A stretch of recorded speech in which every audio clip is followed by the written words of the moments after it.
idea? Obviously, everybody comes back, but the business never stops for you. Your approach, I guess, as you enter, there's a number of guys entering their final year. What is your approach and what is your priority right now?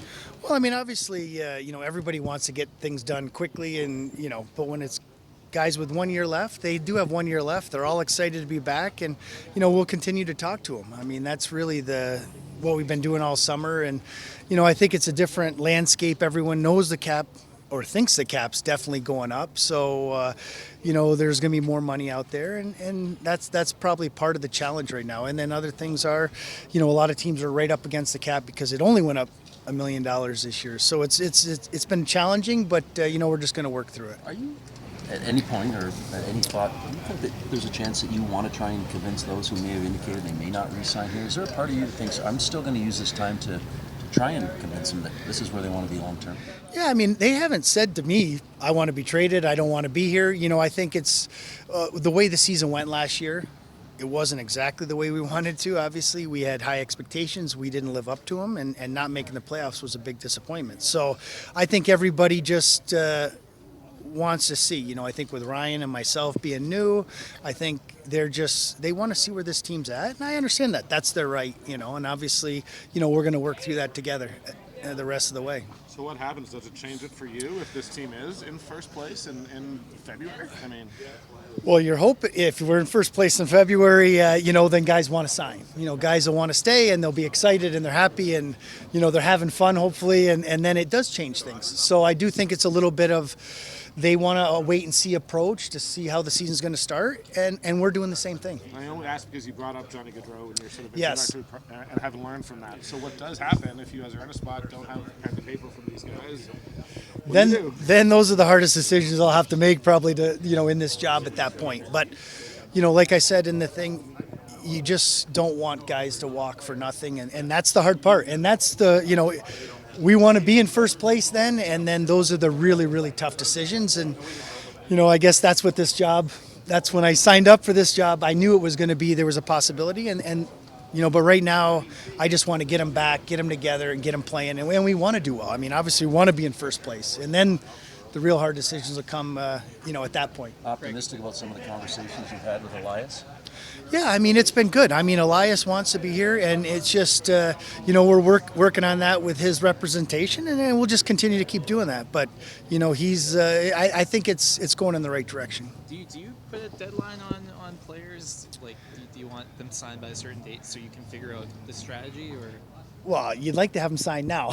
You would love to have them signed now, and it hasn't kind of worked out that way, but we're just going to keep working through. I mean, like I said, when you talk to the players today, you'll see they're excited to be back. They're looking forward to playing for Ryan. So, everybody's probably every team. We're all optimistic right now. The season hasn't started. We haven't won or lost a game yet, but the one thing I like talking to the guys all summer is how focused they are and how upset they were with the way things went last year. So to know they're coming back with that chip on their shoulder and the work they've put in the summer. I mean, I saw Markstrom the other day at the gym, and talking to him in the summer, he was skating earlier than he's ever skated, driving an hour, working with goalie coaches in Sweden, and he's really focused. And I think just like that, everybody else doing the same thing. Craig, what gives you optimism that it can be different this year? Obviously, there's been staff changes, but the roster hasn't changed a ton other than losing your leading scorer from last season. So what gives you optimism that this season can be better? Well, I think the one thing they talked about last year, maybe it wasn't fun. They weren't having fun. It was a disappointing year. I think you get them back together where 1 year, all the new guys have been here a year now. They feel that much more comfortable. I mean, talking to Huberdeau over the summer, especially, he just feels so much more comfortable, excited to be here, excited to be back, and looking forward to it. And he knows what it's all about. Now he's been a year in a Canadian market. He's lived in Calgary for a year, and, just talking to him on a daily basis, it's exciting for me because he's got a real good attitude coming in, and we want to get off to a good start. And I think that's what they feel. They feel the same way. One problem from last year, even with Tyler Toffoli in the lineup, was the lack of a game breaker, a star quality player. How does this team look to address that for this coming season?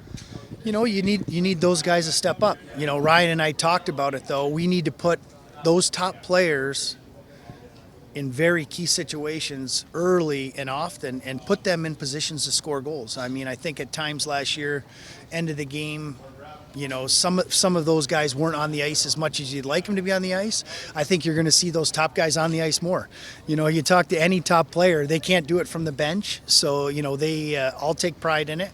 And who's going to step up and do it? It might be a different guy. I'm not saying we have Jerome McGinley or, you know, we don't have maybe one guy that's that go-to guy. But I think if, as a group, you're going to have someone step up every night, that's what we're going to need. We're going to have to be a team. Can you describe what it was like going through this offseason where you're kind of in this waiting period with some of your pending UFAs and you're sort of days away from training camp and you're still in that position and you're basically dancing with the risk that some of those guys might leave for nothing? It's tough. I mean, you know, like I said, you'd love to get things done, but with the cap only going up a little bit and now everyone thinking that not really sure where the cap's going next year, it's been a little bit more challenging. You always want to get guys done, locked in, but I think after last year, they want to see where the team's going and what's happening, what it's like with Ryan, what it's like with myself, and I understand that. So I'm not, you know, I was a player too. I understand, hey, this is something that they've earned, so they don't have to rush. And at some point, you know, I got to make those, you know, like we talked earlier, it makes hard decisions one way or the other. If we can get something done, great. If not, then it's the real hard decisions. Just one last one. If it does come to a point where you have to move on from some of those guys, what would you want in return? Well, you know, you always have things. You go through players at similar value, you think. So you look at what they got for the return. So you're kind of in that ballpark. You know, so it's never a sure thing what you're going to do. Maybe it's a player for player, maybe it's picks. You just never know. So, you know, there's always a lot of different options going on. I still get this in. As we get more players ready to go, guys. It's been reported that he's indicated he won't sign an extension here. Is that accurate, and how do you approach that? He just, you know, honestly, like I know what's been out there, but he just said, you know, right now he didn't want to, you know, he wasn't going to resign over the summer. He wants to see how it goes this year. He has no problem. You'll hear him today in Calgary. He has no problem being a Calgary Flame right now, but he did indicate that he wasn't going to resign in the summer. But that doesn't mean he won't ever resign.